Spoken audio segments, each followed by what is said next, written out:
When the irresistible lure of over the hills and far away attracts a traveler to Mexico, he may witness a fascinating panorama of scenic grandeur, made accessible in recent years through a network of well-paved highways, such as the one from Mexico City to Morelia and Guadalajara, over which we are now traveling.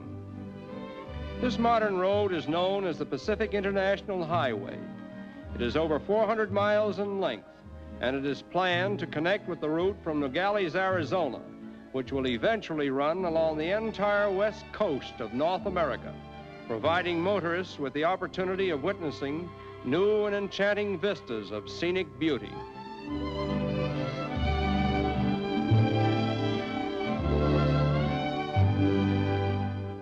About 196 miles from Mexico City, we arrive at the quaint little town of Morelia, which was founded over 4 centuries ago by the Spaniards.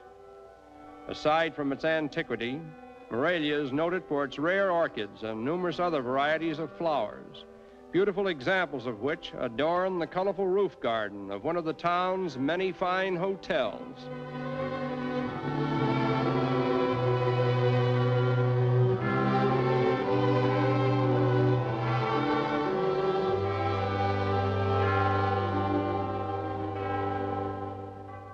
Morelia's most famous landmark is its cathedral, begun in 1640 and completed a century later.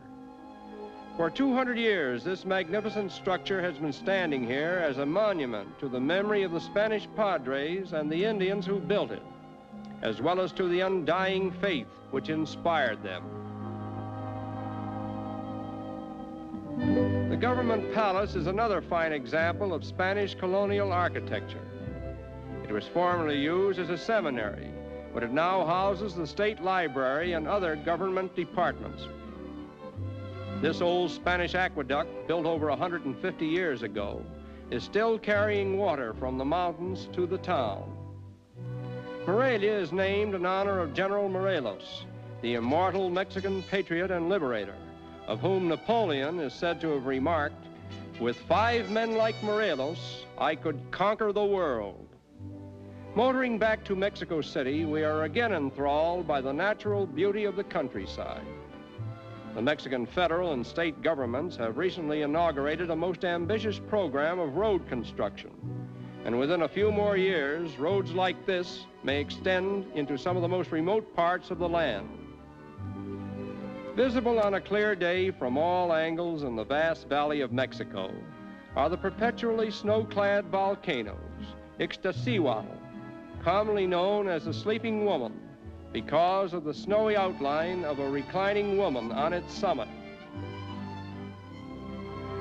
And Popocatépetl, the Vesuvius of Mexico.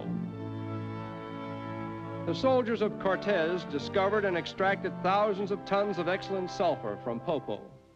In fact, more than 100 million tons were taken out before its last eruption in 1921. It has been estimated that its huge crater floor is made up of an immense sulfur deposit.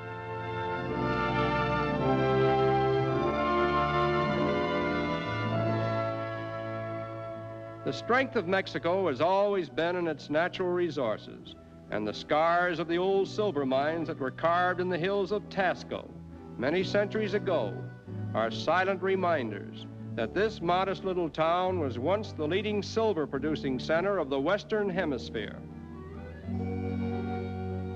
Tasco, situated on the King's Highway between Mexico City and Acapulco, has preserved its colonial atmosphere, and the government has taken precautions to protect it from change, so that no structure can be erected unless it conforms with the town's original pattern of quaintness.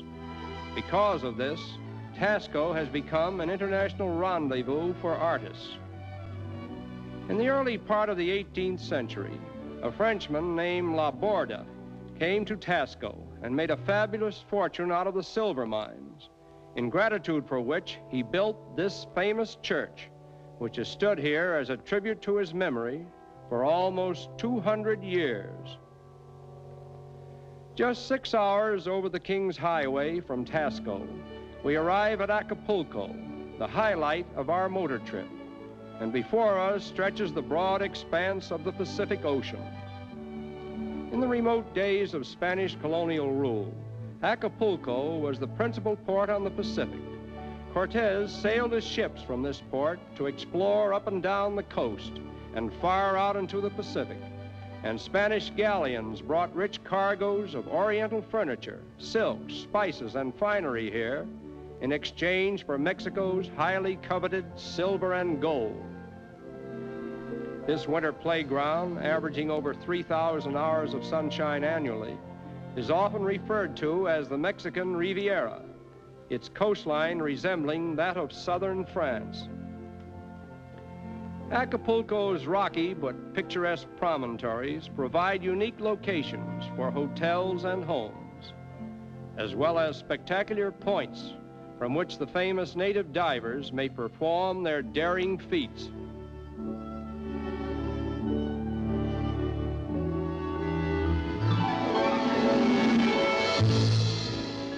Although this may seem simple, it is really quite dangerous and difficult, as the diver must time his plunge so as to land on the crest of an incoming wave.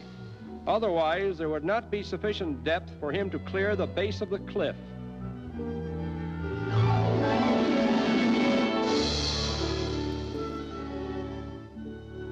And now comes the champion boy diver of Mexico. Watch his perfect form and position as he strikes the water.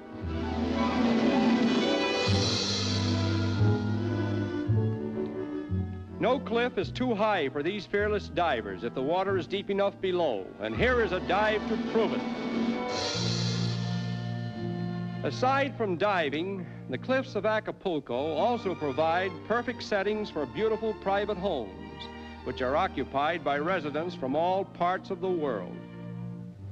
A veritable fisherman's paradise, bearing all the allure of the South Sea Islands, Mexico's most popular seaside resort has also become an international haven for vacationists as well as sportsmen.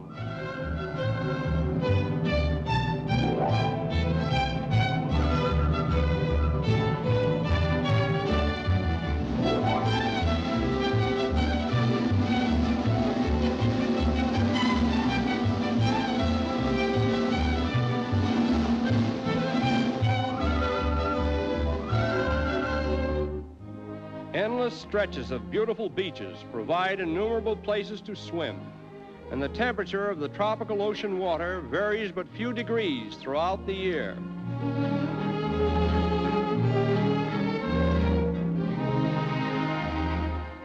This alluring strand of tropical loveliness attracts visitors from all parts of the continent, not the least of whom is the tired businessman in search of rest and relaxation.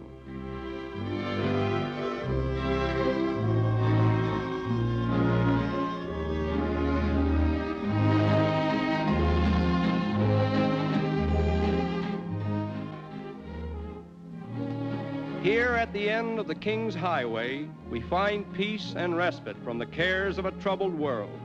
And it is with genuine reluctance that we now say farewell to this paradise of the Pacific.